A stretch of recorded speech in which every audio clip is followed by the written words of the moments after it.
Na mtazamaji wa Rugera TZ, leo nipo mbele yenu, nipo na msanii wenu pendwa Rugera TZ.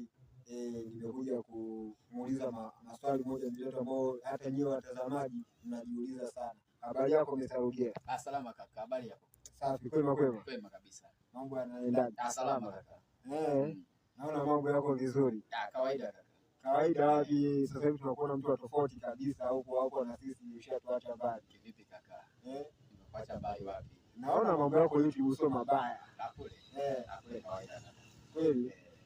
Sasa Mr. Rugera, kuna maswali ambao watazamaji wako au wafuatiliaji wako wa mambo yako unayofanya, vichekesho, comedy, wanafurahia sana.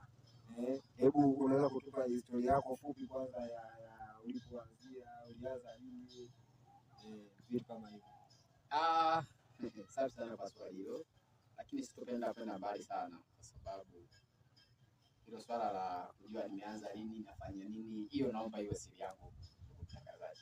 Huenda inaweza kuwa faida kwa watazamaji ambao wameanza kukuona sasa hivi, wanaweza kujiuliza mbona huyu ameanza chapo ameondoka, alafu wengine wanaanza kwa muda mrefu sana bado wanakwama, lakini wewe umekuja juzi tu mchipke. Hebu tusaidia au wasaidie watazamaji wako kuelewa kitu gani ulipoanzia na mafanikio yako mpaka sasa. Hapana, mimi hapo labda nitawajibu kwa kusisitiza kwamba waendelee kunifuatilia.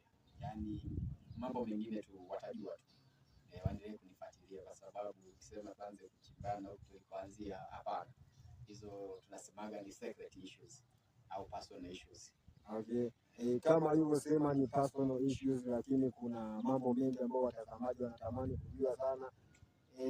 Of course video yako imeenda sana, ile video ambayo umeigiza na msichana kiziwi. Hebu yule kwanza tuwe wazi, wasanii watazamaji wengi nimeona wakiuliza kwenye comment, wakiuliza sana kuhusu ni kweli ni bubu, ni kiziwi au, hebu wawetu wazi watazamaji. Cha kwanza kabisa nipende kushukuru kwamba kusikia kwamba video yangu imefika mbali.